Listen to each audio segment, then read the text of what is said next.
Hello and welcome to the Tillage Edge with me, Michael Hennessy. This is your regular update for all your tillage news and advice. Tillage farmers utilise their sprayers most months of the year, and the average farmer can put close to €15,000 worth of plant protection products through the sprayer each year.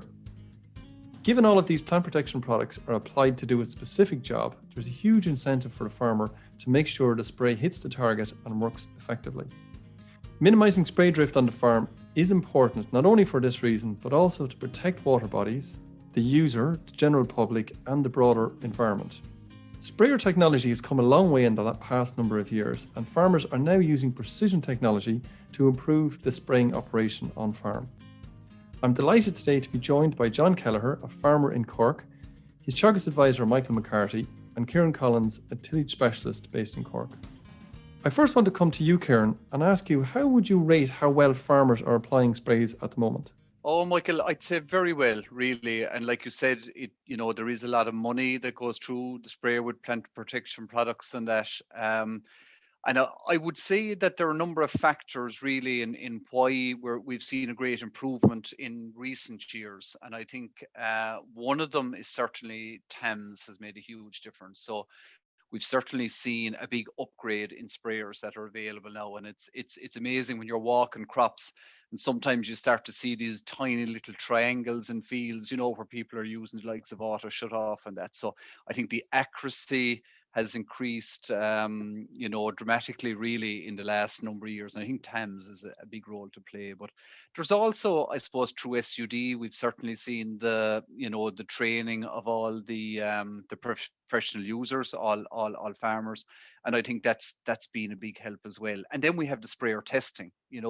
Since 2016 now, all sprayers are over 3 meters are tested. And I think it's a little bit like the NCT for the car. If the pressure gauge isn't reading right, or there's cracked pipe, or output from some of the nozzles isn't good, you're going to pick those things up. And I think all those things have contributed really to improving the whole spraying operation, Michael. Okay, so it's a multifaceted kind of thing, Ciaran, and I suppose farmers have, firstly, better equipment. John Kelleher from Cork, you're very welcome, and just want to come to you now just for a second. Maybe just you might tell everybody just a little bit maybe about your farming operation and what sort of sprayer that you have on your farm. Well, I'm tillage farming down near Mallow there in North Cork, and in relation to spraying there is I purchased an Amazon 6,200 litre sprayer with the help of the Thames grant in the end of 2018, and I must admit this new sprayer has been a big help. I went for a bigger tank than what I had. I had 4,500 litres in a previous Harvey sprayer, and I went for 6,200 in this Amazon, and I went for a wider boom as well. I went from 24 metres up to 36 metres, and both those items kind of help me get through the workload quicker, especially if you had tighter windows when you a batch of spraying would be on like we have now at the moment. So that's kind of basically what I'm doing down here in Cork. And John, can I ask you just as regards that sprayer, did you buy it with all the, if you like, bells and whistles? Is there a lot of technology on that sprayer? I went for the two main items of specifications I went for was the GPS on off of the sections and the auto boom height. And I went for a steering axle. That was the third item of spec. I kind of left it at that. Then you could get other items of spec like electronic control for filling and washing the sprayer, but I stuck with manual levers for that because my experience with technology is it's brilliant when it's working right, but as it gets old, it can leave you down. So I felt I was happy to go with items of spec that would that I could override if they gave trouble when they got older, but that I could still keep going, So they were the items of spec I went for, and I'm happy with those choices, in fairness. The auto boom height and the GPS on off is a great help for accuracy. There's no way you could manually control the sprayer as well without it, in fairness. Okay, well, it certainly is. It's a wide and it's a big sprayer. Just in terms of total area that you spray, John, is it just in your own farm, or do you spray for hire as well? Well, a good bit is my own farm, and I do some contract spraying then, and I do some contract farming, and I do a bit share farming as well. So between all those, I would cover say 4 to 4,500 hectares per annum. And that's kind of what I'd be doing. That's between all the runs, you know what I mean? In the run of 12 months, you know. Okay, thanks, John. So, Ciaran, can I just come back to you for a second? So, certainly listen to John there. John's going to come across all sorts of very different scenarios going out either in his own farm or contract spraying. You might maybe explain a little bit to our listeners as regards buffer zones and the stripe tool. Okay, so I suppose the buffer zones are really important because, you know, we need to protect our water courses, and buffer zones apply to all surface water bodies. So a surface water body is any feature that's capable of carrying or holding water at any stage during the year. So you're talking about drains, you know, rivers, streams, the like. So, and then each plant protection product, you know, on the label, it will have a buffer zone. So some of them are very small. They're as low as a meter, but some of them then can be as wide as 30 meters. So I suppose it is just very important to be aware of the buffer zone of each product, you know. And you mentioned stripe, Michael. I suppose stripe then is a mechanism where you can reduce that buffer zone. So if I'm talking about that 30-meter buffer zone there are ways of reducing that. It's 30 meters if you use a standard flat fan nozzle, but if you're using department-approved drift-reducing nozzles, you can reduce that buffer zone. But you can also reduce the buffer zone by reducing the rate of the product. Or a third way of doing it is a combination of both, you know, from your drift-reducing nozzle, a reduced rate. So that 30 meters technically could go down to as low as a meter by using a half rate of the product and 90% drift reducing nozzles. So it is a good mechanism to help farmers, you know, in that scenario, Michael. Okay. Michael, can I come to you just for a second? Just listen to Ciaran there talking about stripe and the buffer zones. On the face of it, as he describes it, it sounds relatively simple. However, when you're out on the ground advising farmers where multiple tanks, if you like, or multiple products are going into tanks, how does stripe work in practice for you, or how do you get that across to farmers? So I suppose just like you said, Michael, it is simpler in theory than it is in practice. And there's two main stumbling blocks that I see with stripe, and that is, number one, it's the identification of what the actual label buffer zone is. Now, certain products, it's very easy to find on the label, and certain products it isn't. And, you know, just for an example, generally BASF labels, they identify the buffer zone very, very easily, and it's generally with the rate of the product. So it's a kind of, you can't miss it. But in other labels then, by the other chemical companies, you may have to do a lot of reading to find it, or it's hidden within the small print, you know. So that's number one. Now, secondly, once you've identified your buffer zone from the label, you must then find what the stripe buffer zone is in relation to what type of nozzle you're using. So you may have to go online and Google the whole stripe, or go onto the PCRD website and Google the stripe and go through all the list of products to see what you can reduce that buffer zone by, which is all kind of limiting factors. You know what I mean? It's not that simple. Like, it's not as simple as you pick up the can, you see the manufacturer's buffer zone and then the stripe buffer zone. If it were like that, it would be extremely simple. The other thing is the actual nozzle of choice then. So we know that stripe gives you, you know, you can reduce your buffer zone if you're using a 75% drift reduction nozzle or a 90% drift reduction nozzle. But the problem on the ground is identifying what is a 75% drift reduction nozzle or what is a 90% one. Because a lot of the dealers and garages and part suppliers, if you ask for, say, low drift nozzles, they will hand you low drift nozzles, but they won't be able to tell you what they are, you know? And like, you take one of the more very popular nozzle manufacturer would be the Hypro, the Pentair nozzle, right? So you have the Pentair Guardian Air nozzle, and you have the Pentair ULD nozzle, right? Now, I know that the Pentair Guardian Air nozzle is a 75% reduction nozzle, and the ULD nozzle is a 90%. But not everybody selling those nozzles will know that, you know? So you have to do a bit more research yourself. Like, it is down to, you know, farmers doing more research themselves to make sure that they're in compliance and that they have the right product, because not all the dealers will be able to tell you either, if you know what I mean, Michael. Yeah. So basically, having a bit of training and a bit of knowledge around that is key, I suppose, Michael. But I think it's still worth doing, just in terms of making sure that the pesticides stay where they're meant to stay. If you like. That's the end game, and secondly, like, nobody wants drift, because, like, as we mentioned earlier, we've like very big, like, you can imagine John's sprayer there now, 6,200 liters of capacity. There's an awful lot of chemical inside in that, you know, it's a lot of money, and you don't want that. You want that targeted on the crop, nowhere else, you know. John, can I come back to you? Just in terms of just chatting about the, we talked a little bit about nozzles and trying to reduce that drift. On your sprayer at the moment, what sort of nozzles do you have on that? And how do you choose which nozzles to use for different jobs? At the moment, I'm mainly using the 04 red nozzles, and I'd be using, say, the 75% drift one. Sometimes I would switch over, especially in the outer sections, to 90% ones. I've been fitted on the triple holder, and I can just swivel them around.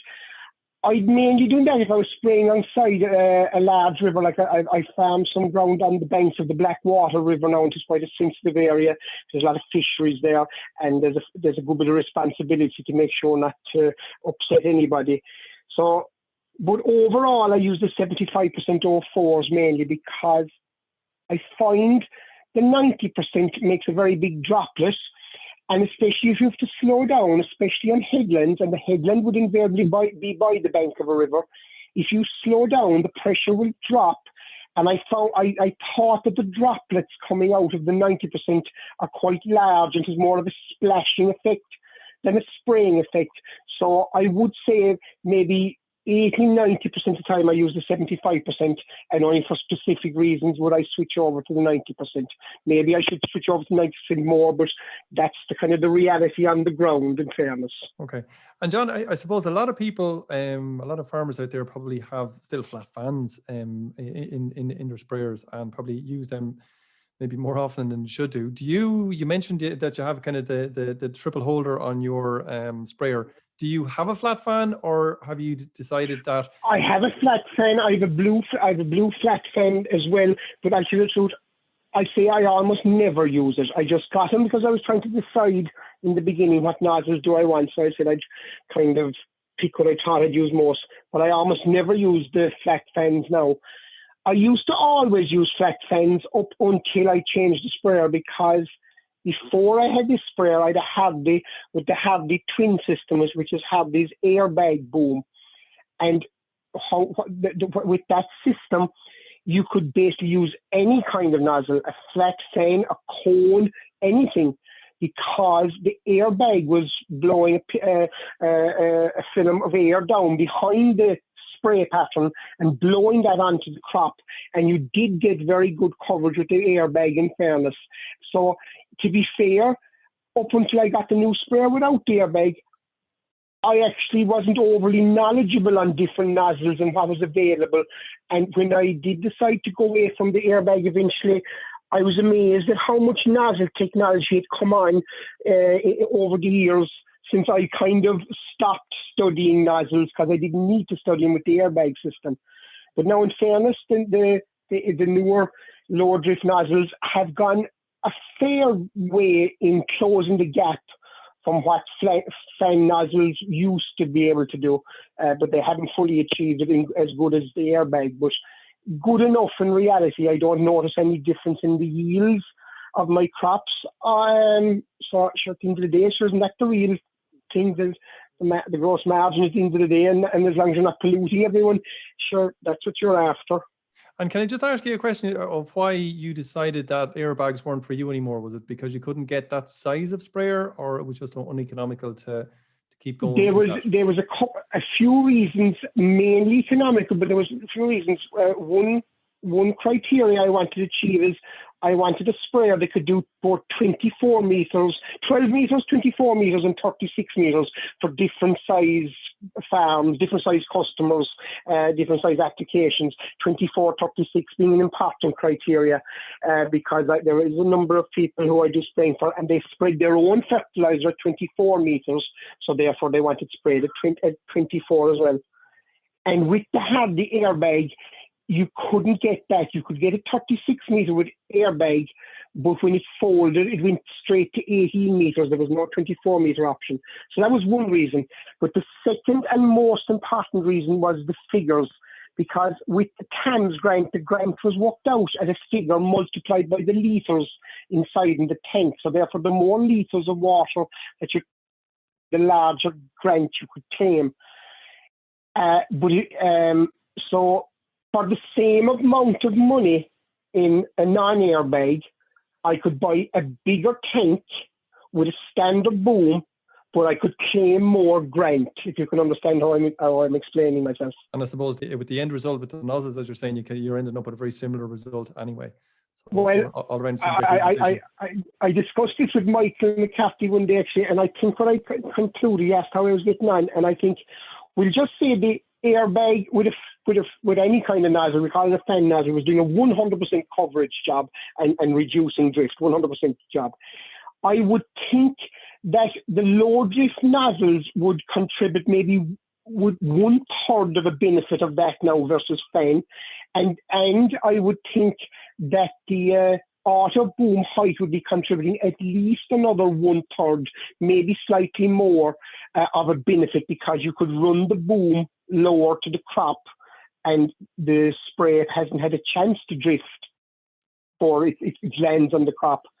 So I would say that with low drift and auto boom height, you'll be gaining 65-75% of the gain, but you wouldn't get the 100%. But maybe that last 25% wasn't as necessary. That might have been a bit over the top, maybe. At that now, the job it's doing is good, in fairness. Okay. Well, in fairness, you have it well considered. So that's really the first part about it.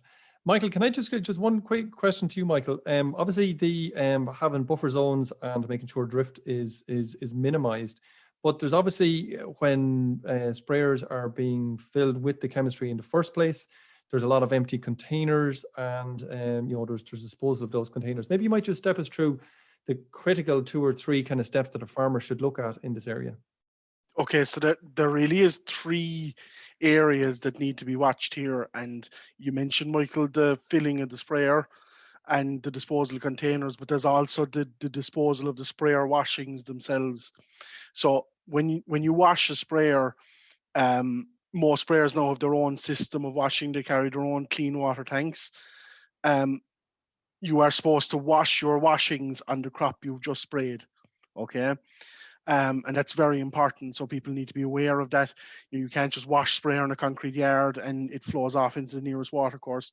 Secondly, where you are filling, if you have spillages, and everybody has spillages, you need to be able to contain those spillages, okay?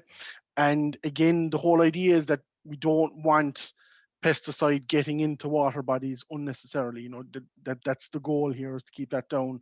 So you need to be able to contain your spillages, and again, those spillages, if you can, spray it back out onto the crop. When it comes to the pesticide cans, they're to be triple rinsed and turned upside down, and there's a lot of registered recycling places now that will take the spray cans, like the Irish Farm Plastic Crowds are one that come to mind there, and they do a lot of centres annually every year, and they will take spray cans. So it's important too that you keep the receipts for those, that if you ever got a cost compliance inspection, not only do you have to have your records and your inventory, but you have receipts for your disposal of empty cans. And look, once those couple of things are kept in check, generally it's all fine then after that. Okay, thanks very much, Michael. John, just a very final question for the podcast today. Just want to come back to you, and you mentioned that you have some high-tech features on your sprayer, and the bit you said I think that you particularly liked on your sprayer was the auto boom height functionality on it. You might describe just a little bit about how that works, and obviously it reduces spray drift and that on it. But are you, in terms of undulating fields, does it really work as well as you say it does?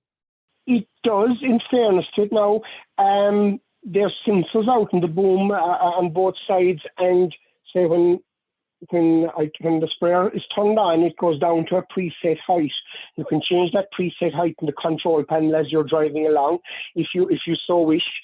And when the nozzles go off, the sprayer the boom would rise up to a preset height, which you can change as well. So the boom is lifted when you're turning the head down. When you go down the field, then it's down at a height you like. If you're going over undulating areas, then it will move one side or the other side as necessary, and that helps quite a lot. It takes a lot of the stress out of spraying. You can really move along, and you're not as concentrating on trying to control the boom. My last sprayer, now I would have been controlled it by hand, and there's no way I would have managed to run the boom as low while I was spraying. Yeah, look, it sounds like a great feature, because we often see, I think, farmers spraying in fields and booms could be closer to a metre from the crop rather than a half a metre where they should be. John, thank you very much for your time. Michael as well, and also Ciaran, thank you very much for your time. No problem at all, no problem. So that's it for the Tillage Edge, and my thanks to John, Michael and Ciaran for joining me. For more information on this topic, have a look at a number of videos on the Teagasc Crops YouTube page. We're currently in the process of planning the Oak Park Open Day at the moment, and this will take place towards the end of June. Keep an eye on the Teagasc website for more details in the coming weeks, and of course I'll keep you up to date on this podcast in the coming weeks. So finally, that's it, but don't forget, if you like the podcast, then recommend it to a friend or colleague, and as always, rate, review and subscribe on Apple Podcasts or Spotify so you never miss an episode, and for more information go to teagasc.ie. I'm Michael Hennessy, thanks for listening, and I'll be back next week with more tillage news and advice.